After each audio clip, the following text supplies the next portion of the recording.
이로 말미암아 불꽃이 그루터기를 삼킴같이 마른 풀이 불 속에 떨어짐같이 그들의 뿌리가 썩겠고 꽃이 티끌처럼 날리니니 그들이 만군의 여호와의 율법을 버리며 이스라엘의 거룩하신 이의 말씀을 멸시하였음이라. 여호와께서 자기 백성에게 노를 바라시고 그들 위에 손을 들어 그들을 찢으시니라. 산들은 진동하며 그들의 시체는 거리 가운데에 문도같이 되었도다. 그럴지라도 그의 노가 돌아서지 아니하였고 그의 손이 여전히 펼쳐져 있느니라. 또 그가 기치를 세우시고 먼 나라들을 불러 땅 끝에서부터 자기에게로 오게 하실 것이라. 보라, 그들이 빨리 달려올 것이로되 그 중에 궁핍하여 넘어지는 자도 없을 것이며 조는 자나 자는 자도 없을 것이며 그들의 허리띠는 풀리지 아니하며 그들의 들매끈은 끊어지지 아니하며 그들의 화살은 날카롭고 모든 활은 당겨졌으며 그들의 말굽은 부싯돌 같고 병거 박히는 회오리 바람 같을 것이며 그들의 부르짖음은 암사가 같을 것이요 그들의 소리지름은 어린 사자들과 같을 것이라. 그들이 부르짖으며 먹이를 움켜다가 버려도 건질 자가 없으리로다. 그날에 그들이 바다 물결 소리같이, 다 같이 읽겠습니다. 백성을 향하여 부르짖으리니 사람이 그 땅을 바라보면 흑암과 고난이 있고 빛은 구름에 가려서 어두우리라. 아멘. 오늘 말씀 제목을 고난이 유익합니까? 이렇게 정해봤습니다. 고난이 유익합니까? 라고 제가 여러분들에게 묻고 있는 겁니다. 별로 안 유익하죠? 네, 힘들고 괴롭고 죽겠는데, 그죠? 근데 제가 지금 물어봅니다. 저에게도 묻습니다. 여러분에게도 그렇고. 고난이 유익합니까? 근데 이 질문에 우리 답하기 전에 먼저, 나한테 고난이 있어도 됩니까? 이 질문부터 우리 먼저 한번 해보고 가겠습니다. 나한테 고난이 있어도 됩니까? 나는 고난받아도 되는 존재입니까? 여러분, 저와 여러분 고난받아도 되는 존재입니까? 당신은 사랑받기 고개 끄덕끄덕 하잖아요. 천사 같다 그랬는데 오늘. 네, 사랑받기 위해 태어났다고 그랬고 그 사랑 받고 싶었고요, 우리가. 그래서 그 사랑은 늘 내가 좋아하는 어떤 거였죠. 좋은 거. 나 좋은 거 받고 싶지 고난받으면 안 되는 것 같은데. 내가 얼마나 귀한 사람인데요. 나는 사랑받기 위해 태어난 사람이고 또 나는 우리 집 귀한 자식이고요. 귀한 자식이고 모태신앙이고요. 신앙생활 오래 했고 교회도 열심히 다녔고 좋은 일 많이 했고요. 또 성경도 많이 읽었고 믿음이 얼마나 좋은데요. 게다가 또 지금은 복음도 알았잖아요, 우리가. 나는 정말로 잘한 것 같은데 나 고난받아도 되는 사람입니까? 근데 그 답을 우리 말씀에서 찾읍시다, 여러분. 말씀에 시편 14편 한번 볼까요? 시편 14편입니다. 답을 막 가지고 계시죠? 막 답이 나옵니다, 우리 속에서. 근데 저도 뭐 답을 가지고 있겠죠, 저 나름대로의 어떤, 여러분도 나름대로. 근데 우리 말씀에서 답을 찾읍시다. 시편 14편입니다. 1절부터 제가 읽어볼게요. 어리석은 자는 그의 마음에 이르기를 하나님이 없다 하는도다. 그들은 부패하고 그 행실이 가증하니 선을 행하는 자가 없도다. 우리 보고 선을 행하는 자가 없도다라고 말씀하시네요. 나는 선을 많이 행했다고 생각했는데, 믿음이 좋다고 생각했고 뭔가 교회를 위해서도 선한 일을 많이 했다고 나는 생각했는데 선을 행하는 자가 없다고 그러시고 부패했다고 그러시네요. 그렇다면 이 문장이 우리가 어리석은 자라는 얘기네요. 어리석은 자는 그의 마음에 이르기를 하나님이 없다 한도다라고 하셨으니까, 우리가 부패했고 우리가 선을 행하지 아니하니까 우리가 하는 모든 일들이 하나님 없다고 그러고 있는 거네요. 나는 하나님들 있다고 생각하고 코람 네오 신전의식, 하나님 앞에서 내가 산다고 늘 말은 해왔으나 나는 하나님 없다고 지금 살고 있는 거나 마찬가지다 라고 하나님 말씀하시네요. 2절에 시편 14편 2절입니다. 여호와께서 하늘에서 인생을 굽어 살피사 지각이 있어서 하나님을 찾는 자가 있는가 보려 하신즉. 하나님께서 하늘에서 아래를 이렇게 굽어 살피시네요. 그래서 좀 지각이 있는 사람 있나? 나 지각 있는데 나 4년제 대학 나왔고 나 학위도 가지고 있고 나 공부 잘했다. 나는 똑똑하다. 나 지각이 있다. 그죠? 지식이 있다 이 말이잖아요. 지식이 있으면은 뭐가 지식이 있는 거냐면 하나님을 있다 해야 그게 지식이 있는 거거든요. 근데 우리 모두는 다 무지하네요. 무지해서 이 백성이 망하잖아요. 우리가 무식하다, 무지하다는 건 뭡니까? 하나님을 없다 하더라는 거죠. 말로는 하나님 있다 그러죠. 우리가 예수님 믿는다 그러고요. 그러나 우리 말과 행실이 항상 하나님 없기 때문에 그런 생각과 그런 우리의 어떤 결정과 행동이 나온 거란 말입니다. 하나님 있으면 진짜 하나님이 내 눈앞에 계시면 가만히 서 있지도 못할걸요. 우리가 진짜 하나님 여기 계신다고 우리가 진짜로 믿는다면. 근데 우리가 본능적으로 못 믿더라는 겁니다. 예수님이 계신다는 것을, 하나님 계신다는 것을. 그래서 혹시 너희들 중에 지각이 있어서 하나님을 찾는 자가 있는가 보려 하신즉, 이 말씀 무슨 뜻이냐면 혹시 너희들 중에 하나님이 있다고 하는 자가 있는가 보려 하신즉 하나도 없구나, 이 말씀입니다.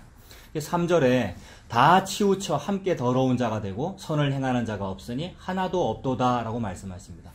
구약에 시편 14편에 이렇게 말씀하셨는데 이걸 신약이 인용하지요. 로마서에서 의인은 없나니 하나도 없도다. 다 치우쳐 함께 무익한 자가 되고, 함께 무익한 자가 됐다는 말은 전부 다 죄인이다라는 이 말이죠. 의인은 없나니 하나도 없다고 구약이 말씀하시고 신약이 말씀하시네요. 그러니 성경의 선언은 뭡니까? 진리의 저와 여러분에 대한 선언은 뭡니까? 내가 죄인이다라는 것이 하나님의 선언이네요. 그래서 우리는 그 죄로 인하여, 죄 때문에, 그죠? 죄로 인하여 우리는 쇠잔하고 평안이 없고 정령 죽습니다. 맞습니까? 선악과 먹으면 어떻게 된다 그랬죠? 정령 죽으리라. 그래서 우리가 정령 죽습니다. 죽어가고 있죠. 노화하고 있고요. 우리가 죽음을 향하여 가고 있습니다. 그래서 몸은 점점 쇠잔하고 마음의 평안이 없고요. 실제로 어떤 하는 일도 잘 되는 것보다는 안 되는 일이 많고요. 혹시 잘 된다 하여도 안 될 위험에 늘 도사리고 있잖아요. 안 될 위험이. 그래서 안 될 위험 때문에 잘 하려고 그러는 거잖아요. 뭐 보험도 가입하는 거고. 망했을 때를 대비해서 뭘 대책을 세우니라고 잘 하려고 그러는 있는 거잖아요. 그러니까 혹시 잘 됐다 해도 그것도 망함을 근거로 하여 뭘 잘하고 있는 거죠. 돈 많이 모아놓은 거고 왜 돈 모아놨습니까? 은행에. 망했을 때 그걸 써야 되고, 아플 때 치료해야 되고, 치료비 들어야 되고, 보험도 마찬가지고요. 그러니까 우리가 잘된 그것도 사실은 망함을 기반하고 있고, 망함에 대한 우리가 반대급부로 성을 쌓아야 돼, 성을 쌓아야 돼. 이게 가인이잖아요. 죽음 때문에 자꾸 성 쌓아서 나를 보호하고 싶고, 그게 우리죠. 그래서 죄로 인하여라는 이 말이 성경의 선언이더라고요, 여러분. 죄로 인하여. 이 목사인 저에게도 마찬가지고, 성도인 여러분이 마찬가지고, 예수 믿는다는 우리에게 너는 죄로 인하여 쇠잔하고 평안이 없고요, 죽음의 직면에 있죠. 레위기 26장 39, 요거는 제가 읽어드릴게요. 레위기 26장 39절에 너희 남은 자가 너희의 원수들의 땅에서 자기의 죄로 말미암아 쇠잔하다. 구약에는 남은 자 사상이 있는데, 남은 자라는 것은 뭔가 좀 살아남았다는 좋은 뜻이거든요. 이사야에도 우리가 남은 자가 있잖아요. 이사야에서도 남은 자 사상이 계속 드러나는데 결국 다 패망하고 살아남게 될 건데, 그 살아남았다는 말은 좋은 뜻이잖아요. 근데 그 살아남은 자, 남은 자도 자기의 죄로 말미암아 쇠잔하며 그 조상의 죄로 말미암아 그 조상같이 쇠잔하리라. 여기서 중요한 구절이 죄로 말미암아입니다. 저와 여러분은 죄로 말미암아 아프죠, 여러분. 아프고 실패하고 어려움이 있고 마음에도 평안이 없고 육신에도 평안이 없고 우리가 그러합니다. 뭐 때문에 그렇다고요? 저와 여러분의 죄 때문입니다. 죄로 말미암아. 시편 38편 3절과 4절도 찾읍시다. 여러분 시편 38편 38편. 자, 고난이 유익합니까? 라고 질문을 시작했는데 그 전에 나는 고난받아도 됩니까? 이거 먼저 알아보고 있습니다. 자, 여러분이 정말로 이것이 수납이 됩니까? 이 말씀을 찾고 있는데 말씀을 통하여 난 고난받아도 됩니까? 고난이 내게 합당합니다 라고 이렇게 점점 내가 수납되어지는 겁니다. 그렇게 여러분 되십니까? 말씀을 더 읽어야 되겠죠. 말씀이 저와 여러분에게 너는 죄로 말미암아 너에게는 고통이 주어져 라고 지금 말씀하고 계십니다. 시편 38편 3절과 4절. 주의 진노로 말미암아 내 살에 성한 곳이 없사오며, 그 다음 나의 뭐로 말미암아입니까? 죄로 말미암아. 그죠? 죄로 인하여 나의 죄로 말미암아 내 뼈에 평안함이 없나이다. 내 죄악이 내 머리에 어떻습니까? 넘칩니다. 내 죄악이 내 머리에 넘쳐서 무거운 짐 같으니 내가 감당할 수 없나이다. 그러니까 이 죄가 너무 무거워서 우리가 목이 곧고 교만할 수가 없죠. 사실은 이렇게 목을 들고 있을 수가 없죠. 이게 죄가 너무 무거워서 이게 숙여져야 마땅한데 우리가 다 이렇게 고개 들고 살고 있는 것은 죄를 별로 그렇게 무겁게 여기지 않는 것 같습니다. 그죠? 그 말은 하나님 없다고 생각하는 거죠. 본능적으로. 저와 여러분의 언어 행실이 다 하나님 없다고 그러고 있습니다. 그게 죄죠. 내 죄악이 내 머리에 넘쳐서 무거운 짐 같으니 내가 감당할 수가 없나이다 라고 고백합니다. 예레미야 15장도 한번 보세요. 앞으로 가서 예레미야 15장 13절.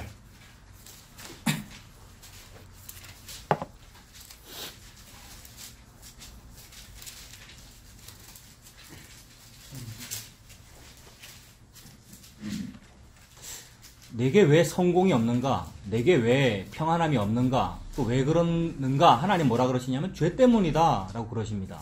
예레미야 15장 13절도 그러나 네 모든 뭐로 말미암아?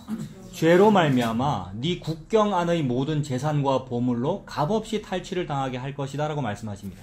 열심히 재산 모으려고 그랬고요. 보물 모으려고 그랬고요. 여러 가지를 내가 소유하고 싶었는데 그런데 그것도 값없이 탈취를 당하게 될 것이다.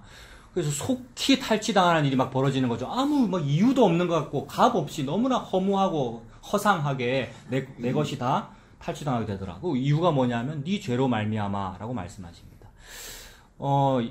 예레미야 17장 9절 한번 보세요. 예레미야 17장 9절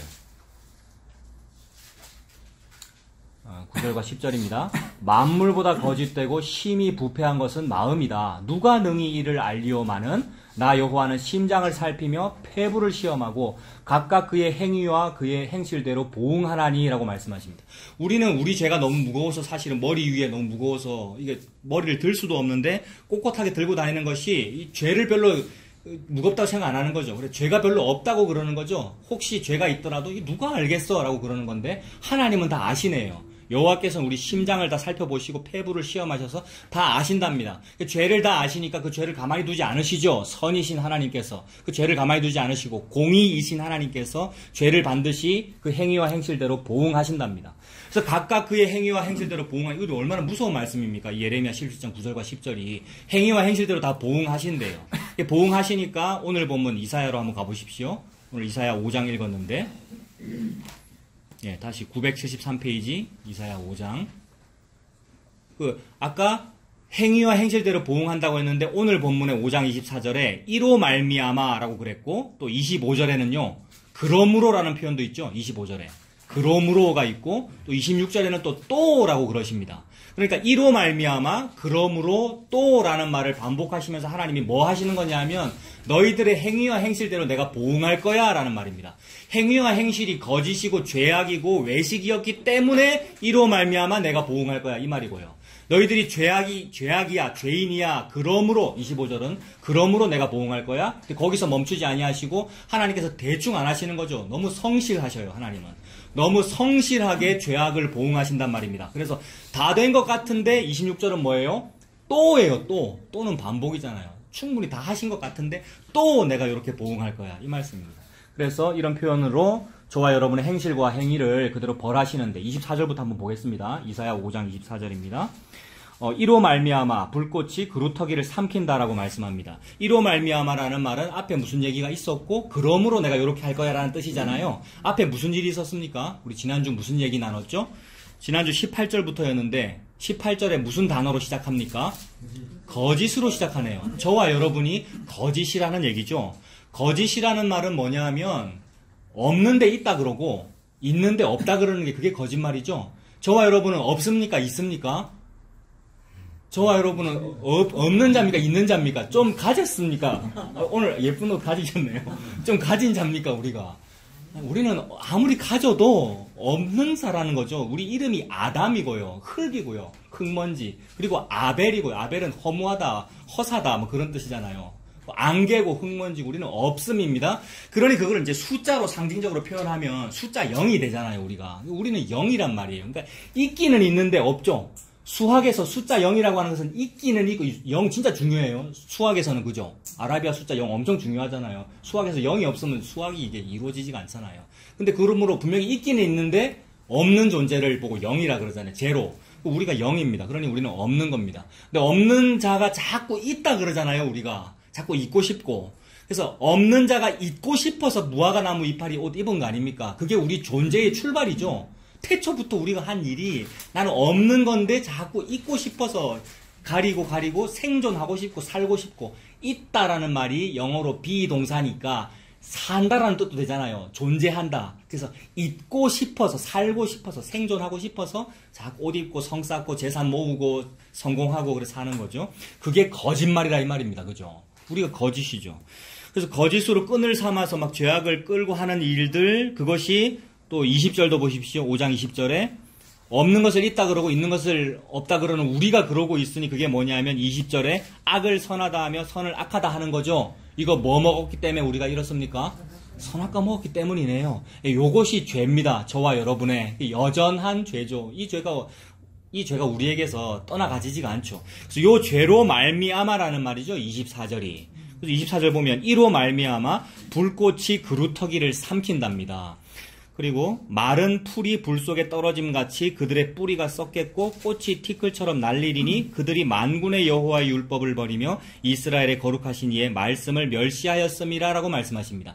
하나님은 하나님의 율법과 말씀을 이루시지요. 율법과 말씀은 같은 뜻이죠, 여러분. 율법, 말씀, 계시, 복음, 하나님의 뜻, 계명 뭐 이런 말들 전부 같은 뜻이죠. 그러니까 24절 뒷부분에 있는 율법과 말씀은 하나님 자기 자신입니다. 그래서 그 하나님 자기 자신이 육신이 되신 그분이 예수님이고요. 예수님이 곧 율법이며 말씀이란 말입니다.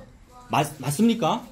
그 말씀이 예수님이란 말입니다. 근데 그 예수님을 어떻게 했어요? 우리가 멸시했네요. 못 박아 죽였고요. 24절에 예수님을 죽였단 말입니다. 말씀을 멸시한 거예요. 근데 하나님 뭐라 그러시냐 하면 풀은 마르고 꽃은 시드는데, 여기 있는 풀들 이거 마르잖아요. 풀은 마르고 꽃은 시드는데 말씀은 영영이 선단 말입니다. 그래서 그 말씀은 영영이 서는 일을 하고 계시는데 그걸 무시했잖아요, 우리가. 그러니 너희들은 참으로 풀은 마르고 꽃은 시들어야 하는구나로 하나님은 이루십니다. 저와 여러분이 풀이고 꽃이죠. 그래서 이 풀과 꽃이 불에 타서 다 시들어 버리네요. 24절 내용이 그거잖아요. 우리는 막 잘 되려고 우리의 그루터기를 굳건하게 막 세웠어요. 그리고 혹시라도 우리의 이 그루터기, 우리가 그루터기인데 이 그루터기가 혹시 배임을 당하여도 그루터기쯤은 좀 남아야지 하면서 우리가 막 추구했단 말입니다. 그래서 우리가 추구했던 그 그루터기가 든든한 어떤 뭐 보험, 뭐 자본주의적으로 얘기하면 뭐 어떤 보험 또는 돈, 든든한 방어막 이런 거를 우리가 막 차지하려고 했는데 하나님은 그 그루터기가 어떻게 될 거래요? 24절에 불에 삼켜질 거라고 그러시네요. 제가 요 그루터기라는 요 단어 보면서 한글로 보면 이 그루터기가 저 뒤에 6장 한번 보십시오. 6장 13절 끝에 있는 그루터기하고 한글로는 글자가 똑같잖아요. 그죠? 6장 13절에 그루터기 있죠? 자, 여러분 우리 교회 다니면서 이미 많이 들었잖아요. 6장 13절에 있는 그루터기는 누구를 얘기하겠습니까? 한번 지금 보십시오. 6장 13절의 그루터기는 누구를 얘기하겠습니까? 예수님 말씀하겠네요. 이 땅에 이 거룩한 씨가 이 땅의 그루터기니라고 하니까 예수님이 남으신다. 그루터기로 남으신다라는 그런 뜻인데, 근데 한글 단어로는 똑같단 말이에요. 5장 24절의 그루터기가. 그래서 이제 제가 그런 뜻인가라고 이렇게 연결을 하려고 보다가 또 원어는 다르다고 이제 되어 있더라고요. 그래서 원어의 뜻은 이거더라고요. 24절의 요 그루터기는 지푸라기 같은 그루터기.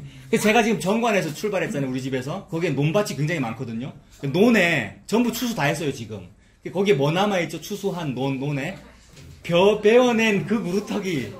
저 어릴 때 그 그루터기, 벼의 그루터기? 그걸 뭐라 그래야 됩니까? 그거 벼 밑단입니까? 밑둥 뿌리 바로 윗부분. 어릴 때 이제 저는 항상 군부대 살았다 그랬잖아요. 부대에서 군인들 이제 복지 정책으로 겨울에는 스케이트장을 만들어 주거든요. 논에다가 물 받아가지고. 근데 그 물이 얕으면 어떻게 됩니까? 벼 밑둥이 여기 딱 있어요. 제가 그걸 정말 싫어했거든요. 왜냐하면 스케이트 타다 자꾸 걸리거든요. 넘어지고. 예? 빙상장에서 타지 않고 그걸 타면. 근데 그게 우리가 그런 존재예요, 여러분. 우리가 자꾸 누구를 걸려 넘어지게 하고요. 나는 내 그루터기 잘 마련해가지고 뭐 잘하려고 그랬는데 나는 그냥 야곱 같은 존재입니다. 다른 사람 못되게 하고. 우리가 어떻게 야곱 같은 존재입니까? 남의 발 뒤꿈치 붙잡고, 그게 우리말 뜻으로 뭐예요? 딴지 거는 거죠? 다른 사람 넘어뜨리게 하는 존재지, 우리가. 그래서 결국 우리가 누구 넘어뜨렸습니까? 예수님 넘어뜨리는 일을 하고 있죠. 그 흔적이 지금 다른 사람 미워하는 거잖아요. 저도 제 안에 얼마나 악이 많은지 막 다른 사람 미워하고요. 우리 집사람 미워하고요. 여러분도요, 우리 속에 막 악이 나오고요. 그거 왜 그래요? 우리가 야곱이라서 그렇죠. 제가 야곱이라서 그렇죠. 우리가 요런 못된 그루터기입니다. 예수님 같은 그런 그루터기가 아니고 우린 지푸라기의 그루터기였어요. 지푸라기인데도 막 좋다고 크다고 큰 나무의 그루터기라고 우리가 우리 자신을 자랑했는데 아니었어요. 그 지푸라기 불꽃에 떨어지면 어떻게 되겠습니까? 확 사그라들어 없어지겠죠. 불꽃이 그루터기를 삼킨 같이 마른 풀이 불 속에 떨어진 같이 그들의 뿌리가 썩겠고, 뿌리네요. 우리 벼 베어낸, 갈대 베어낸 그 뿌리가 썩겠고 꽃이 티끌처럼 날린다. 그러면 마른 풀과 꽃이 말라 없어지네요. 그 말은 풀은 마르고 꽃은 시드나 하나님께서 멸시받으셨던 그 말씀은 어찌 됩니까? 영원히 서리라 라는 성실하심을 하나님께서 이루십니다. 그러니 하나님은 말씀을 영원히 세우시니라고 저와 여러분인 풀과 꽃을 말려버리시겠네요. 그럼 풀과 꽃이 마르면 하나님의 말씀은 영영이 서겠네요. 하나님은 하나님의 열심으로 이 일을 이루실 줄로 믿습니다. 그래서 하나님께서 성실하셔서 풀과 꽃을 자꾸 말리셔요. 하나님이 좀 게으르시면 그 일을 안 하실 텐데 너무나도 감사하게도 하나님은 아침마다 새롭고 성실하셔가지고 늘 저와 여러분을 말려버리십니다. 그래서 우리가 성령 충만 많이 추구했는데 성령 충만하면 막 잘 될 거라고 옛날에 그랬었는데 그게 아니고 성령 충만은 저와 여러분을 말려버리는 열풍이라는 거죠. 죽여버리는 바람이죠. 성령 받겠다 그러고 그걸 추구하고 막 기도하고 그랬었는데 진짜로 성령님이 저와 여러분에게 오시면 실패를 주시겠네요. 풀과 꽃이 마르는 일을 성령께서 주실 겁니다. 그래서 25절도 그러므로로 시작하잖아요. 이 그러므로는 왜 또 그러므로예요? 너희가 죄인이니까 그러므로 이 말이죠. 그러므로 여호와께서 자기 백성에게 노를 바라신답니다. 우리는 자기 백성이라 그랬고 옛날에는 유대인이 자기 백성이라 그랬고 오늘날은 크리스찬이 복음 아는 사람이 내가 하나님의 백성이야 라고 말은 그리 안 할지라도 속에서 떵떵거림이 있죠. 우리가 자부함이 있단 말이에요. 자기 백성에게 하나님 노를 바라십니다. 그들 위에 손을 들어 그들을 치신지라 산들은 진동하며 그들의 시체는 거리 가운데에 분토같이 되었도다. 분토가 뭡니까 여러분? 한마디로 똥이죠. 똥. 우리가 그러하다는 거죠. 참으로 배설물이고요. 분토같이 되었도다. 그래서 지금 무슨 얘기하고 있습니까? 고난이 유익합니까? 라고 그랬고 이 고난 받아도 됩니까? 라고 물어봤는데 이 고난 받아도 됩니다. 라고 수납되는가를 하나님께서 지금 말씀하고 계시는 거죠. 여러분. 우리가 분토 같다라는 것을 하나님께서 내가 배설물이라는 것을 지금 말씀하고 계십니다. 그래서 너는 분토같이 되었도다. 그럴지라도 그의 노가 돌아서지 아니하였고 그의 손이 여전히 펼쳐져 있느니라. 세상에 하나님의 노가 어찌나 성실하신지 대충하고 안 끝내시네요. 이 정도로 똥으로 만들었는데도 그럴지라도 노가 분노가 돌아서지 아니하고 더 하신다는 거죠. 더 패망시킨다는 거죠. 그래서 그의 손이 여전히 펼쳐져 있느니라. 그의 손이 펼쳐져 있으면 어떻게 됩니까? 그의 손은 무서운 손입니다. 하나님의 손, 무엇을 상징합니까? 권능을 상징하죠. 그의 손을 펼쳐서 뭐 하십니까? 때리시는 거죠, 여러분.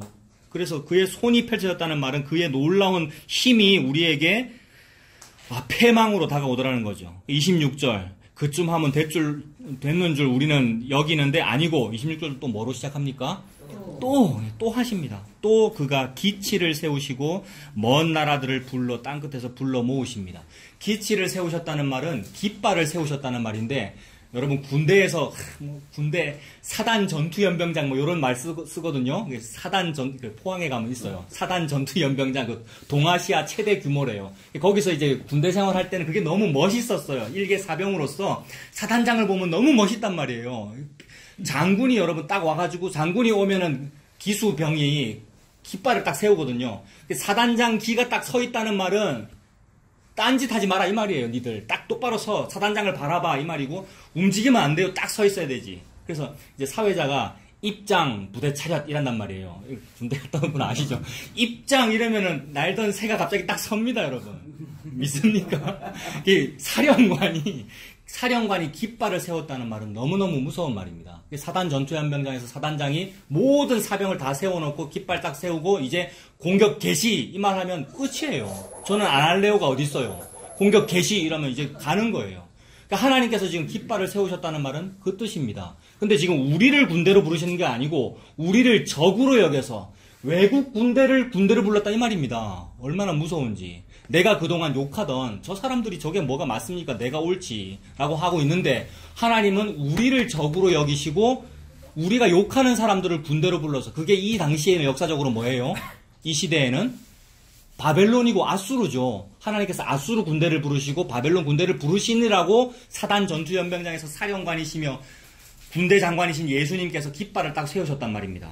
그래서 26절에 또 그가 깃발을 세우시고 먼 나라 어느 나라라고요? 아수르고 바벨론이죠. 먼 나라들을 불러서 땅 끝에서부터 자기에게로 오게 하실 것이라 보라 그들이 빨리 달려올 거랍니다. 아주 빨리 달려올 거랍니다. 빨리 달려온다는 이 말은 또 복음적인 시사점이 뭐가 있습니까? 지난주 봤는데 19절에 그들이 이르기를 그는 자기의 일을 뭡니까? 19절 그들이 이르기를 그는 자기의 일을 속속히 이루어 우리에게 보게 할 것이며 이스라엘의 거룩한 이는 자기의 계획을 속히 이루어 우리가 알게 할 것이라 라고 우리가 말했단 말이에요. 우리가 왜 이렇게 얘기했죠? 내가 이렇게 열심히 하고 기도 많이 하는데 하나님 빨리 소원을 좀 속속히 좀 이루어 주지요 라고 대들었단 말이죠. 게다가 뭐 이렇게 살면은 벌하신다면서요. 그래 벌을 한번 속히 한번 내려보지요 라고 우리가 비아냥거렸단 말이죠. 말은 우리가 비아냥거리지 않아요. 지난주도 말씀드렸는데 우리가 기도할 때 말은 어떻게 기도하죠, 여러분? 극존칭을 사용하죠. 우리 기독교에서 쓰는 기도문에 여러분 그 국어적인 기도문을 쓸 때 그 국문법적인 그 용법이 평상시 말투입니까? 집사님 이것 좀 해주세요. 이렇게 하나님께 말합니까? 주시옵소서라고 하죠. 그 주시옵소서가 어느 시대 말투입니까? 조선시대 말투잖아요. 그거 왜 그래요? 극존칭을 쓰니라고 그러는 거잖아요. 존대하니라고. 근데 그렇게 극존대했으나 그 속에는 뭐가 있어요? 주시옵소서 이 말은 빨리 한번 해보지요 이 얘기잖아요. 속속히 좀 이루어보라. 그거는 사실은 비아냥거리면 어떤 때는 생떼고요. 그죠? 생떼. 내 40일 금식할 테니까 이거 한번 해내십시오라는 말은 사실은 생떼였어요. 근데 하나님 물론 기도하라고 하시죠. 좋은 거 달라고 요구하라고 하시는데 사실은 그 좋은 거는 뭡니까? 성령님이잖아요. 예수 그리스도의 십자가로 주어지는 성령님, 그거를 달라고 우리가 사실은 기도해야 되는데 딴 거 우리 달라 그랬죠. 주로 그게 건강이었고 돈이었고 성공이었잖아요. 그게 19절의 비아냥거림이었습니다. 속히 한번 해보지요. 그래서 하나님 응답하시네요. 속히 하라고? 내가 속히 한다. 속히 내가 이루어버릴 거야 라고 해서 이사야에서 중요한 개념 하나가 마헬살랄 하스바스죠, 여러분. 이사야의 두 아들의 이름이 마헬살랄 하스바스와 살야숲이잖아요. 그 마헬살랄 하스바스 뜻이 뭐였습니까?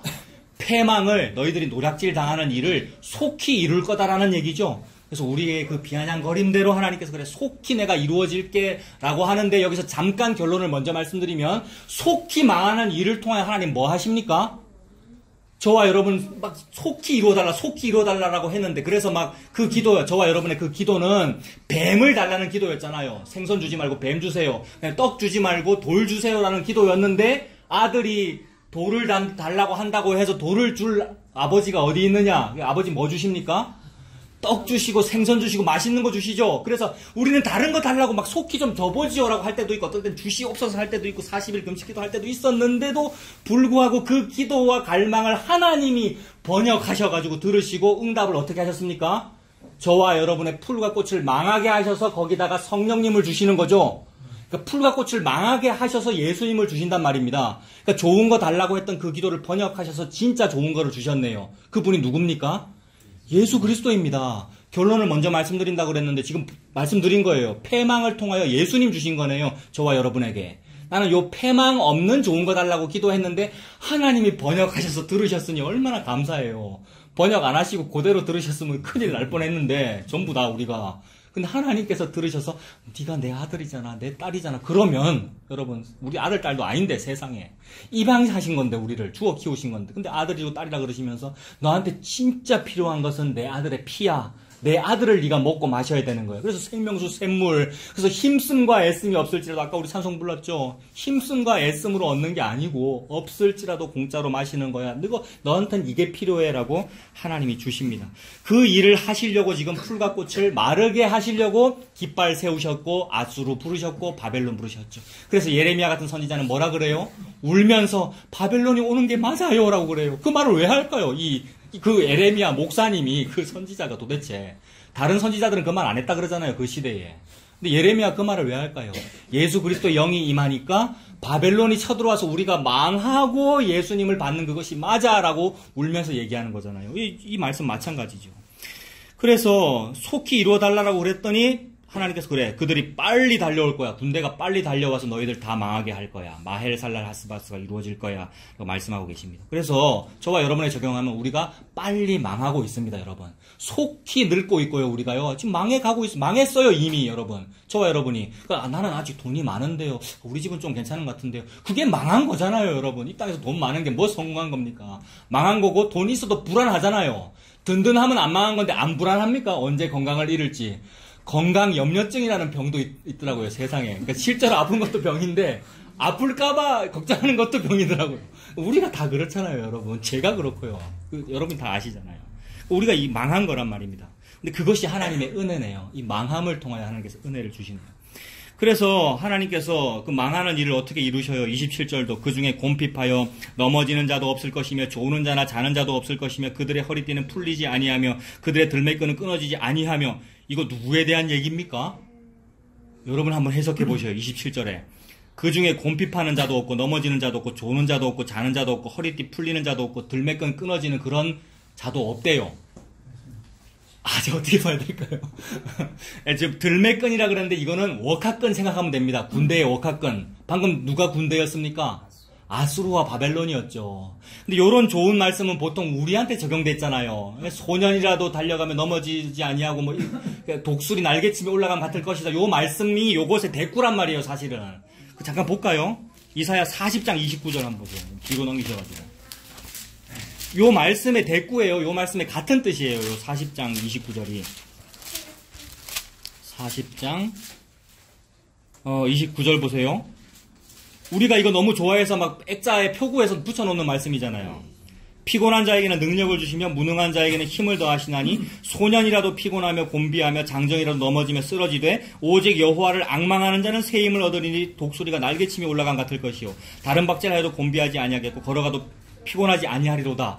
너무 좋은 말씀이죠? 우리가 이런 말씀 사랑했잖아요. 근데 이것이 선민에게 적용돼야 되는 말씀인데 지금 하나님은 5장 27절에서 누구한테 적용하고 있어요?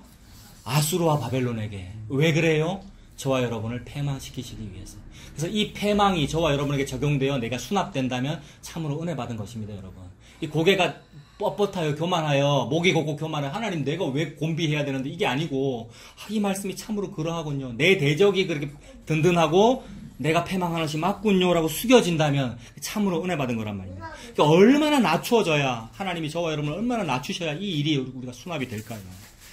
적군들의 허리끈과 들매끈이 끊어지지 아니하고 우리를 죽이러 온대요. 이거 요엘서 우리가 살펴봤는데 요엘서에는 메뚜기가 나와가지고 그죠? 메뚜기가 그거 생물학적으로 대발생이라고 그러는데 메뚜기가 창궐해가지고 막 모든 농작물을 다 잡아먹어버리는 거잖아요. 근데 메뚜기 떼가 창궐하면 농작물도 죽지만 사람도 막 죽어요. 왜 그러냐면 메뚜기는 이빨이 씹는 구조를 턱이 씹는 구조를 가지고 있는데 뭐를 씹고 간다고 전에 제가 말씀드렸습니까? 메뚜기가 수천만 마리가 막 날아가다가 먹을 거라서 씹는 게 아니고 메뚜기는 구분을 못한단 말입니다. 뭐가 먹는 건지 뭐가 안 먹는 건지 아무거나 물어본단 말이에요. 그냥 이렇게 씹어본단 말이에요. 그래서 씹다가 이거 벼 이삭이네. 맛있다. 이거 먹는 거고. 그리고 사람도 물어보는 거고요. 깨물어본단 말입니다. 펄벅의 돼지 보면은 사람들 막 죽잖아요. 메뚜기. 그 메뚜기 떼를 막 요엘서가 말하는데 그 메뚜기 떼가 뭐를 상징하는 겁니까? 이방의 군대를 상징하는 거죠. 그 군대가 얼마나 그 철갑이 멋있으며 든든한가라고 말하고 있는데 똑같은 얘기예요. 너무 여러분 성경은 똑같은 말씀을 하고 계시죠. 그래서 27절에 그 메뚜기 군대 같은 군대를 얘기를 했고 28절도 보세요. 그들의 화살은 날카롭고 모든 활은 당겨졌으며 그들의 말굽은 부싯돌 같고 병거 박히는 회오리 바람 같을 것이다. 이 군대의 무기들과 핵무기 같은 거 한번 생각해 보세요. 군대의 무기가 얼마나 무서운지. 그것으로 우리를 죽이게 될 거다는 거죠. 29절에 그들의 부르짖음은 암사자 같을 것이다. 수사자보다 암사자가 어떨 때 무섭습니까, 여러분? 새끼 있을 때, 그죠? 그리고 사냥할 때 암사자가 여러분 그리고 솔직히 제가 젊을 때는 좀 센 것 같은데 우리 집사람이 점점 더 세집니다. 그리고 여러분도 아마 그러실 것 같아요. 아마 집에서 모르겠습니다. 그쪽은 아직 아닙니까? 즉각하죠. 네, 모르겠습니다. 아무튼 암사자, 새끼 있는 암사자가 새끼 있는 암사자 얼마나 무서워요. 하나님 그 말씀하시는 거죠. 그들의 소리 지름은 어린 사자는 젊은 사자 말하는 거죠. 힘 있는 사자 같을 것이다. 그들이 부르짖으며 먹이를 움켜 가져가 버려도 건질 자가 없으리로다. 그날에 그들이 바다 물결 소리같이 백성을 향하여 부르짖으리니 사람이 그 땅을 바라보면 흑암이 있고요 고난이 있고요 빛은 구름에 가려서 어둡습니다. 참으로 저와 여러분의 상태가 밝고 싶어서 불 켜는 것이고요 더 밝은 조명을 다는 것이고요 밝고 싶어서 돈과 보험과 여러 가지 일들을 마련하고 이 땅에서 성공을 추구하는 겁니다만은 사람이 그 땅을 바라보면 안 밝아요. 참으로 하나님께서 우리를 바라보면 안 밝아요. 흑암이고 고난이고 구름에 가려서 어둡습니다. 그래서 아까 결론을 이미 조금 말씀드렸는데 다시 한번 여기서도 결론을 보자면 참으로 그 흑암과 어두움과 그 고난이 뭡니까? 우리의 이런 모든 고난이 말하는 바가 뭡니까? 결국 이 모든 고난이 말하는 바는 예수 그리스도의 십자가를 결국 말씀합니다. 옛날에는 이렇게 믿었어요. 하나님 너무 고마워요. 예수님 너무 고마워요. 내가 고난 당해야 되는데 나는 고난 안 당하고 예수님이 고난 받으시 하시는 거군요를 보고 우리가 대신이라 그랬단 말입니다. 대신. 예수님께서 나를 위해서 대신 고난받아서 너무 고마워요. 이게 저의 주일학교 때의 마음이고 우리의 그 신앙이잖아요. 근데 하나님은 그 예수님의 십자가 고난을 통하여 뭐를 말씀하시냐면 우리의 그 고난받음이 그게 같은 거야. 어디 감히 같다고 우리가 말하겠습니까? 그래서 총 집약이 예수 그리스도의 십자가란 말입니다. 그래서 이 고난과 이 흑암과 어둠이 결국 어디에서 이루어집니까? 예수 그리스도의 십자가에서. 그래서 그 해도 빛을 잃고요. 예수 그리스도의 십자가 고난이 다 이루어짐에서 흑암이 이루어진단 말이에요. 그렇다면 그분이 고난 당하셨으면 우리에게도 고난이 있음이 마땅합니다라는 자세로 나와야 하고, 그분은 고난이 죄 없이 고난 당하심인데 저는 죄 지었으니 죄인이 죄에 합당한 대우를 받는 것이 마땅합니다라고 나와야 되는데 그게 안 되더라는 거예요. 누가요? 한편 강도가요. 한편 강도가 지가 강도면서 사형수면서 예수 나도 구원하고 니도 한번 구원해보지라고 하고 있는데, 근데 어떤 강도는 뭐라 그래요? 우리는 우리 죄에 합당한 대우를 받는 것이거니와 저분은 하나님의 아들이다, 저분은 죄가 없다라고 말하는 그 고백이 터져 나온다면 얼마나 그것이 은혜입니까? 그래서 지금 이 고난, 저와 여러분에게 주어진 이 고난을 통하여 하나님은 예수 그리스도의 그 고난을 말씀하고 계시죠. 그래서 이 아까 처음에 말씀드렸던 24절에 있는 그 지푸라기 구루터기가 나중에 예수님의 그 구루터기로 연결되면 여러분 우리가 그것이 은혜이고요. 동시에 30절에 제일 끝에 있는 우리에게 주어지는 흑암과 고난이 예수 그리스도의 그 십자가 고난으로 완성되는 것으로 우리가 수납된다면 그것이 은혜이지요. 그래서 이 24절부터 30 오늘 읽었는데 무슨 내용입니까? 그 24절 바로 위에 있는 지난주에 봤던 내용은 우리가 거짓말쟁이다, 악을 선하다 하고 선을 악하다 하는 죄인이다. 그래서 오늘 내용은 뭐냐 하면 그러므로 너희는 이렇게 패망한다라는 얘기입니다. 그 패망이 너무나도 무섭잖아요. 처음에 이로 말미암아라고 한번 하셨으면 됐는데 그 다음에 그러므로라고 했고 또라고 하면서 자꾸 우리를 죽이신다는 내용이 얼마나 무시무시합니까? 그래서 하나님의 진노가 무섭습니다. 이렇게 무서운 고난이 도대체 우리한테 어떻게 유익합니까? 이것이 오늘 우리의 질문이죠. 아까는 나 고난받아도 됩니까? 라는 얘기를 했고 지금은 이게 어떻게 유익합니까? 이 고난이. 그것이 우리의 질문입니다. 고난은 이렇습니다. 없는 것을 없다고 하고 있는 것을 있다고 하게끔 만들어줍니다. 아까 우리가 뭐가 죄였죠, 여러분? 나는 없는데 있다 그러고요. 있는데 없다 그러는, 하나님이 계시는데 하나님 보고 없다 그러고 나는 없는데 있다 그러는 이게 우리의 죄였는데 고난을 통하여 비로소 없는 것을 없다 그러고 있는 것을 있다 그러게 되더라고요, 여러분. 막 고난 당하고 내가 잘못했을 때, 어릴 때 막 잘못했을 때 부모님이나 선생님이 나를 때리시고 하면 내가 바른 말이 나오더라고요. 거짓말 하다가. 안 그렇습니까? 때리면 바른 말 나와요. 그리고 전 자꾸 군대 얘기하는데 군대에서 고생해 보십시오. 절대 딴짓 안 합니다. 어디 감히 똑바로 앉아야지, 또 어디 감히 안 흐트러진단 말이에요. 그 제대 언제 한다 그랬습니까? 지금은 많이 흐트러졌을 거예요. 이병 때는 안 흐트러진단 말이에요. 그때 제대시켜야 되는데, 그죠? 그래야 좀 사람이 될 텐데. 예? 우리가 다 병장 되고 나서 제대해가지고 이 모양 아닙니까? 근데 훈련병 때 안 그랬단 말이에요, 진짜. 나 실제 괴로움. 이 노래만 막 울었어요, 우리가. 어머님 은혜가 생각나가지고. 근데 제대할 때 되면 어떻습니까? 또 집에 와서 엄마 아빠 괴롭히죠, 또. 근데 진짜 맞으면 우리가 고난을 당하면 바른 말해요. 우리 죄가, 맞습니다. 하나님 우리 때리시죠. 그래서 손이 펼쳐져 계시죠, 하나님의 손이. 그래서 우리 죄가 거짓이었기 때문에, 없는 것을 있다 그랬기 때문에 하나님은 우리를 때리셔서 저는 없네요 라는 고백이 터져나오게 만드십니다. 그게 유익이잖아요, 여러분. 이 거짓말쟁이의 입에서 참말이 터져나온 거, 그것보다 더 유익이 어디 있습니까? 그걸 보고 오네시모라 그러죠. 그게 유익한 사람이잖아요, 오네시모가. 여러분, 우리는 유다인데요, 동시에. 오네시모자 동시에 유다인데 늘 거짓말 하잖아요. 우리가 야곱의 12아들 중에 4번째 아들인 그 유다일 때 우리가 무슨 거짓말을 합니까? 내 아들은 의로워요. 나는 의로워요. 나는 요셉 안 팔아넘겼어요. 저 여자는 나빠요. 이건데 하나님 앞에 맞으니까, 죄 지은 사람으로 드러나니까 뭐라 그럽니까? 그는 나보다 옳도다. 다 말 보고 옳다 그러는 거잖아요. 그는 나보다 옳도다. 다른 사람 보고 옳다 그런단 말입니다. 그게 참말이죠. 그래서 결국 예수님이 옳습니다. 저는 거짓말장이입니다. 이 말이 하나님 앞에서 참말이죠. 지혜를 받아 먹어라. 지혜가 길거리에서 소리 지른다. 너를 부른다. 그 지혜가 뭡니까? 요게 지혜잖아요. 그래서 이 지혜가 어떻게 표현되면 됩니까? 저는 망하는 것이 마땅하고요. 그분은 흥해야 되겠습니다. 누가 한 말이죠? 세례 요한이 한 말이네요. 그것이 지혜입니다. 그래서 이 고난을 통하여 내가 내 이 거짓말쟁이의 입술에서, 이 문둥병자의 입술에서 참말이 터져나게 된다는 거죠. 나는 0입니다. 예수님이 1이십니다. 나는 없습니다. 예수님은 계십니다. 이 말을 하게 됩니다. 그래서 없는 것은 숫자 0 우리가 표현했고, 그것을 허무라 그러고요, 안개라 그러고, 흙먼지라 그러고, 나 자신입니다. 그런 우리가 스스로를 있는 존재, 가진 자로 외식하면서 살았습니다. 그러나 우리는 없는 존재이며, 있는 존재는 오직 누구십니까? 있는 존재, 예수 그리스도이며 하나님이십니다. 그래서 하나님의 이름을 물어볼 때 하나님 뭐라 그러셨죠? 나는 이다 라고 그랬는데, 그 말은 나는 나다라는 뜻이고 나는 있다라는 뜻이죠. 그러니까 나만 있으신 거예요. 예수님만 있는 존재예요. 우리는 다 뭐예요? 없는 존재입니다. 눈에 보이는 이 모든 것들 다 없는 존재입니다. 그림자니까. 그림자는 회전하는 그림자잖아요. 왜 회전하죠? 태양이 움직임에 따라 회전해요. 그 말은 없다는 얘기잖아요. 고정되지 않았다는 얘기. 그 태양만 의미가 있네요. 그 참된 태양은 뭡니까?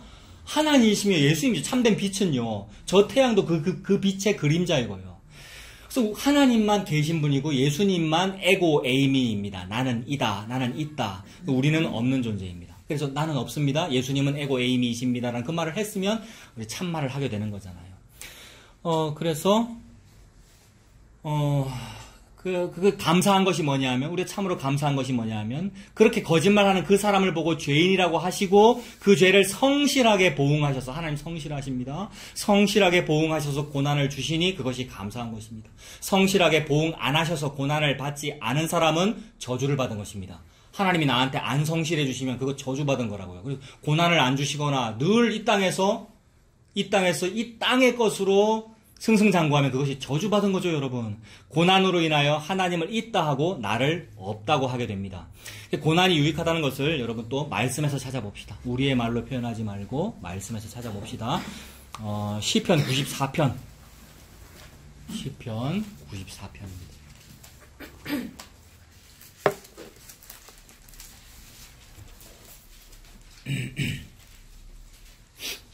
자, 고난이 유익하다는 것을 우리가 찾아봅니다. 시편 94편 11절부터 읽어볼게요. 여호와께서는 사람의 생각이 허무함을 아신답니다. 생각이 허무하다, 허사다, 영이다, 없다라는 뜻이네요. 그러니까 우리는 없는 존재다는 것을 하나님께서 다 아셔요. 근데 없는 존재가 자꾸 있다고 그러는 것에 대하여 하나님께서 벌하시겠네요. 그래서 여호와여, 주로부터 징벌을 받으며 주의 법으로 교훈하심을 받는 자가 뭐가 있습니까? 복이 있습니다. 아, 징벌받는 것이 유익하군요. 하나님께서 그렇게 말씀하시는군요. 이런 사람에게는 환난의 날을 피하게 하사 악인을 위하여 구덩이를 팔 때까지 평안을 주시리이다라고 말씀하십니다. 이런 사람은, 즉 벌받고 고난당하는 사람은 환난의 날을 피하게 된대요. 이게 무슨 말입니까? 환난을 당하는 사람은 환난을 피한 거래요. 이게 무슨 말입니까, 여러분? 하나님께서 말씀하시는 환난이 뭔가 다른 거죠? 하나님 말씀하시는 환난과 재앙은 생명을 잃어버리는 겁니다. 우리가 쓰는 말로 지옥 가는 거죠. 지옥 가는 게 생명이 없는 거, 지옥 가는 거, 그것이 환난입니다. 그래서 그 환난과 그 재앙을 안 당하게 하기 위하여 하나님께서 저와 여러분에게 뭘 주셔야 됩니까? 징계를 주셔야 되고 고난을 주셔야 되네요. 그래서 고난 받으면 비로소 예수님을 얻게 되는 것이고 그 사람이 생명을 받게 되는 거잖아요. 즉 나의 생존을 빼앗아가는 환난을 통하여 예수님이라고 하는 생명을 주시는 그 생명 없음의 환난을 면하게 해주신단 말입니다. 근데 그 예수님이 없으면, 고난도 없어서 예수님이 없으면 지옥 가게 되는 그 환난을 당하게 되겠죠. 그 사람을 보고 악인이라 그러죠. 그러니까 예수님 없는 것을 보고 악인이라 그런단 말입니다. 그 시편에 보시면 그런 악인, 그 악인을 위하여 구덩이를 팔 때까지 하나님께서 구덩이를 파시네요. 그 구덩이를 지옥이라고 보면 되겠네요. 무적행이라고 보면 되겠고요. 즉 그 악인은 구덩이에 들어가는데 예수님을 아는, 고난을 통하여, 즉 십자가를 통하여 예수님을 아는 그 사람에게는 13절 끝에 뭐를 주십니까? 평안을 주시리로다. 이거죠. 그러므로 고난이 곧 저와 여러분에게 평안을 허락하시네요. 그분 누구죠? 그 허운석 선교사님 그 묘비에 뭐라고 새겼다 그러죠? 하나님은 우리에게 십자가를 주시고 십자가는 우리에게 예수님을 주십니다. 참으로 그러하죠. 하나님이 저와 여러분에게 고난을 주시고요. 그 고난, 십자가가 예수님을 주시네요. 그래서 십자가에서 예수님 다 이루시고 그 예수님이신 성령님이 저와 여러분에게 오신 거잖아요. 그래서 고난을 통하여 예수님이 저와 여러분에게 주어집니다. 조금 더 뒤로 넘겨서 시편 119편도 한번 보세요. 시편 119편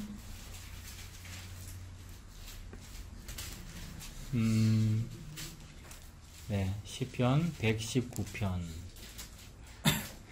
67절. 고난당하기 전에는 내가 그릇 행하였더니 이제는 주의 말씀을 지키나이다 라고 합니다. 아까 이사야서 오늘 5장 24절에서 주의 율법과 말씀이 멸시당했잖아요. 근데 하나님께서 그 율법과 말씀이 멸시당하지 않도록 만드시죠. 하나님께서 율법과 말씀을 멸시당하지 않도록 만들기 위해서 하신 일이 풀과 꽃을 시들게 하는 거였죠. 그러니 시편 119편 67절에 풀과 꽃을 시들게 하는, 즉 고난을 통하여 우리가 주의 말씀을 지키게 되네요. 뭐가 말씀 지킨 겁니까, 여러분? 예수 믿는 거. 예수 믿은 게 말씀 지킨 거죠. 예수님은 고난을 통하여 우리가 믿게 되네요. 그래서 고난 당하기 전에는 내가 그릇 행하고 예수 안 믿었는데 이제는 주의 말씀을 지키나이다. 그리고 119편 71절도 보세요. 71절. 고난이 유익합니까? 고난 당한 것이 내게 유익이라. 이로 말미암아 내가 주의 뭐를 배웁니까? 율례들을 배우게 되었나이다. 시편 119편은 무슨 특징이 있는 말씀입니까? 1절부터 끝절까지 한 절당 하나님의 말씀이 들어있습니다. 말씀이라는 단어. 어떤 때는 말씀, 계명, 심판, 명령, 판단. 아까 67절에는 말씀이라는 말이 들어있었고 71절에는 무슨 말 들어있습니까? 율례가 들어있어요. 하나님 이거 왜 자꾸 강조하시죠? 풀은 마르고 꽃은 시드는데 여호와의 말씀은 영영이 있을 거라는 것을 성실히 이루시니라고 119편 제일 긴 이 성경의 장에서 처음부터 끝까지 말씀을 하나씩 다 넣어놨단 말입니다. 그러므로 그 말씀을 성실히 이루시기 위하여 저와 여러분인 풀과 꽃은 마르게 하시는 일을 할 거란 말이에요. 그래서 그 다 말라가지고 말씀이 영원히 있으면 그게 뭐예요?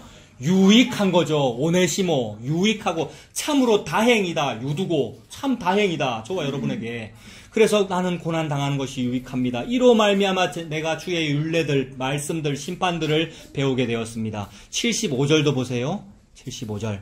여호와여 내가 알거니와 주의 심판은 어떻습니까? 의로우십니다. 심판이 뭔데요? 이거 처벌하시는 거잖아요.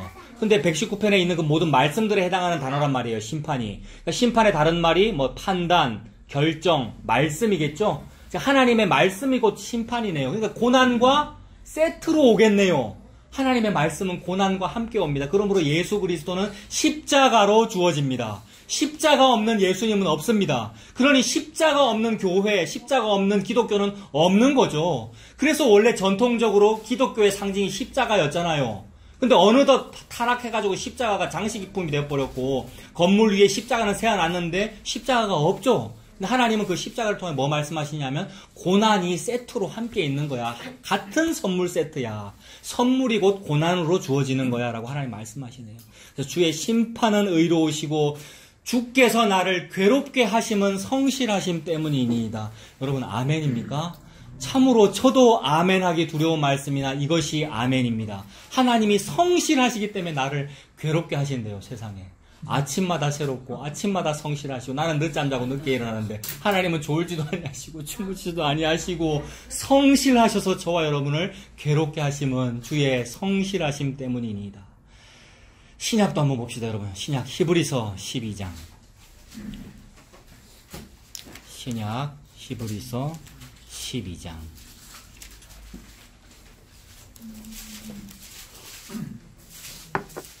히브리서 12장을 보는데 11장은 믿음장인데 믿음의 사람들 전부 다 고난받았다는 얘기잖아요. 여러분 히브리서 11장이 믿음의 사람인데 전부 다 고난받았다는 얘기고 그 고난의 다른 말은 또 징계입니다. 여러분 징계. 여러분 저와 여러분이 당하는 고난은 징계잖아요. 여러분 같은 뜻이죠. 결국. 그런데 히브리서 12장 5절부터 한번 보세요. 그 5절 뒷부분에 내 아들아. 저와 여러분을 보고 아들이래요. 세상에. 우리 아들이고 딸입니까? 주워왔잖아요. 우리가 주워왔잖아요. 에스겔 16장에 주워온 우리가 딸인데 아들인데 내 아들아 주의 징계하심을 경히 여기지 말며 그에게 꾸지람을 받을 때 낙심하지 말아라. 참으로 낙심되었는데 아니었어요. 꾸지람 받을 때 낙심하지 말아라. 주께서 그 사랑하시는 자를 징계하시고 그가 받아들이시는 아들마다 채찍질 하심이라 하였으니 너희가 참음은 징계를 받기 위함이라. 하나님이 아들과 같이 너희를 대우하시나니 어찌 아버지가 징계하지 않는 아들이 있으리요. 만약에 징계 안 하시면 어찌 되는 겁니까?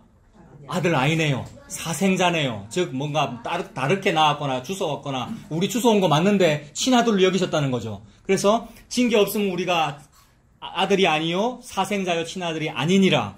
또 우리 육신의 아버지가 우리를 징계하도 육신의 아버지가 징계해도 공경하였거든 하물며 모든 영의 아버지께 더욱 복종하며 살려 하지 않겠느냐?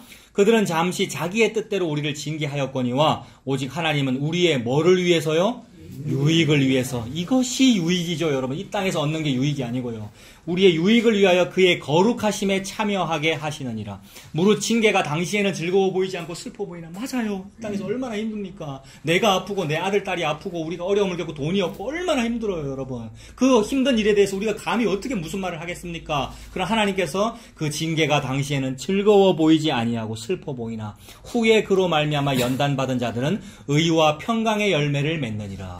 의와 평강의 열매가 뭐예요? 생명이잖아요, 여러분. 예수 그리스도 믿는 거잖아요. 천국을 말하는 거잖아요. 하나님 나라. 그래서 얼마나 이것이 유익합니까? 고난이 유익하다고 하나님께서 말씀하십니다. 고난을 통하여 하나님의 그 성실하심이 이루어집니다.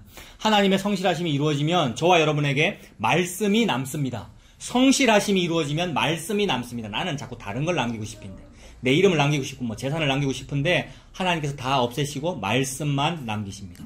그래서 그게 하나님의 말씀이죠. 푸른 마르고 꽃은 시들게 하시는 것이 고난인데 이를 통하여 나에게 주의 말씀은 영영이 있는 이 복을 주시지요. 말씀이 무엇입니까? 말씀이 육신이 된 분이 누구십니까? 예수님이죠. 고난을 통하여 예수 그리스도가 주어집니다. 이것이 하나님의 모략입니다.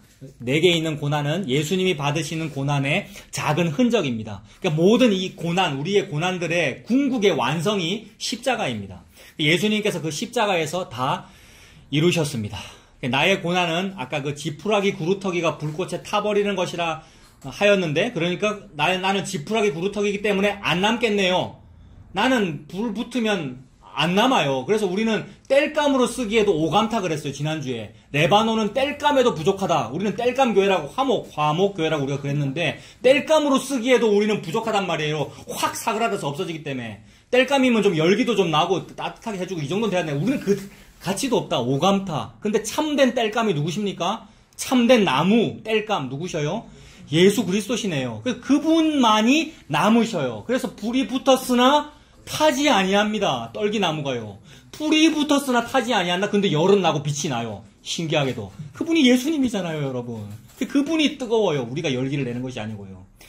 그래서 우리는 지푸라기 구루터기니까 확 사그라들어 없어지는데 그분은 구루터기인데 남으셔요. 그게 6장 13절이잖아요, 여러분. 다음 주에 볼 건데. 그 구루터기는 남아요. 이사야가 받은 말씀이 뭡니까? 싹 다 망하는데 구루터기만 남는 요거를 받았잖아요, 이사야가. 근데 그것이 거룩한 씨야. 그 거룩한 씨가 이 땅의 그루터기야. 그것을 보고 하나님은 회복이라고 그러고, 다 망한 걸 보고 회복이라 그러시네요, 하나님께서. 그죠? 다 망한 걸 보고 지금 하나님께서 회복이라고 그러시네요. 그래서 우리의 그루터기 지푸라기는 남지 않습니다. 지푸라기인데 불 속에서 어떻게 남겠습니까? 그러나 우리에게 남는 그루터기가 있습니다. 누가 남는 그루터기입니까? 예수님이 남는 그루터기입니다. 이거 아까 우리가 봤는데 이사야 6장 11절부터 한번 읽고 가겠습니다. 이사야 6장 11절 또 보세요. 내가 이르되 주여 어느 때까지니까. 이사야가 이거 왜 물었어요? 너무 고통스러워서. 왜 그래야 돼요? 내가 설교 잘해서 사람들 회개시키고 잘하려고 그랬는데, 교회 잘 세우려고 그랬는데 이사야가. 근데 왜 안 된다고 그러셔요? 왜 고통당할 거라고 왜 그러셔요? 언제까지 고통당해야 됩니까? 라고 하였더니 주께서 대답하시되 성읍들은 황폐하여 주민이 없으며 가옥들에는 사람이 없고 이 토지는 황폐하여 철저히 망하고요. 여호와께서 사람들을 멀리 포로 잡혀가게 하셔서 이 땅 가운데 황폐한 곳이 많을 때까지니라. 그래서 많이 망해가지고 겨우 10분의 1이 남았는데 10분의 1이 아직 남아있을지라도 그것마저도 황폐하게 될 것이다. 왜 이렇게 하십니까? 이로 말미암아 그러므로 또 했기 때문에 자꾸 하는 거죠. 그러니까 또 하니까 10분의 1 남은 것도 다 멸망시키시는 거잖아요. 하나님께서 왜 이렇게 하십니까? 성실하셔서, 너무 성실하셔서 철저하게 망하게 하십니다. 혹시 10분의 1이 남아있을지라도 이것도 황폐하게 될 것이나 밤나무와 상수리나무가 배임을 당하여도 그 구루터기는 남아있는 것 같이 거룩한 씨가 이 땅의 구루터기니라 하시더라. 이것이 이사야가 받은 말씀이며 이것이 희망이죠. 유일한 희망. 내가 많이 남아, 우리가 살아남아. 이것이 희망이 아니고 예수 그리스도가 저와 여러분에게 남습니다. 이것이 희망입니다. 내 지푸라기 구루터기는 불타 없어지고요. 예수님이라는 구루터기만 남는 자를 보고, 그런 사람을 보고 참으로 남은 자라고 그러고요. 포로 당하고 망하고 남은 자, 그거 뭐냐면 예수님만 남은 자, 그걸 보고 남은 자라고 그러고요. 또 다른 표현으로는 부자라 그럽니다. 부자, 여러분. 그렇지 않아요? 쫄딱 망한 그 거지를 보고 성경은 부자라 그런다고요. 부자. 심령이 가난한 자는 복이 있어요. 그래서 예수님인데, 예수님이 쫄딱 망하신 분인데 부자예요. 그 예수님을 받은 사람이 쫄딱 망하고 나그네고 거지고 과부고 고아인데 부자잖아요. 그런 사람이 좀 있는 자입니다, 여러분. 있는 자. 저와 여러분 좀 있습니까? 가진 자입니까? 예수님 있으면 있는 자잖아요. 우리가 0인데 제로라서 우리가 없는 자라고 우리 시작했잖아요. 우리가 고난 받음이 마땅하고 제로고 0인데 그게 있는 자고 가진 자란 말이에요. 이러한 예수님에 대한 그 자부심이죠. 우리의 믿음이라는 것이. 쫄딱 망해서 아무것도 없는데 세상 가진 자 앞에서 이 세상이라고 하는 어떤 힘 앞에서 안 꿀리는 거죠. 저것들은 저게 가진 거라 그러는데 나는 예수님이라고 하는 한 데나리온 만나가 있어요라는 그 믿음. 이걸 보고 부자라 그러고 넉넉하다, 가졌다, 이겼다, 있는 자다라고 합니다. 그래서 예수님 그러시잖아요. 마태복음에 무릇 있는 자는 받아 넉넉하게 되되 없는 자는 그 있는 것마저 빼앗기게 되리라. 이게 무슨 말씀입니까? 완전 빈익빈 부익부를 부추기는 말씀이잖아요. 이거 틀린 말이잖아요. 있는 자는 더 있게 되고 없는 자는 더 없게 된다. 이 땅에서는 촛불 시위할 만한 말 아닙니까? 근데 하나님이 말씀하시기를 있는 자는 받아서 더 풍족하게 되고 없는 자는 있는 것까지 빼앗기리라. 근데 우리는 없으면 안 되고 있어야 돼요. 뭐가 있어야 됩니까? 십자가의 다 이루심을 통하여 고난을 통하여 예수님이 나에게 있어야 하죠. 그걸 보고 하나님께서 있다 그러고 그런 사람을 보고 하나님은 사람이라 그럽니다. 이거 없으면 하나님 뭐라 그러시죠? 짐승이라 그러고요. 그러면 숫자에 안 세시고요. 숫자에 안 세시면 어떻게 되는 겁니까? 히브리서 11장의 그 믿음장과 12장으로 넘어갈 때 우리를 둘러싼 허다한 증인들이라고 할 때 그 허다한 무리에 못 들어가는 거잖아요, 여러분. 그래서 사생자는 여호와의 총회에 어떻게 돼요?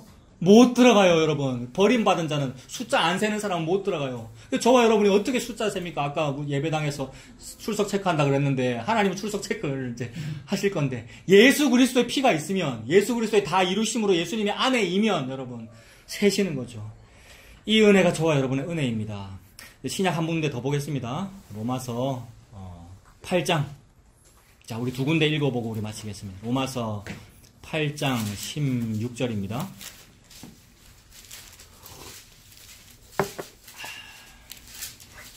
로마서 8장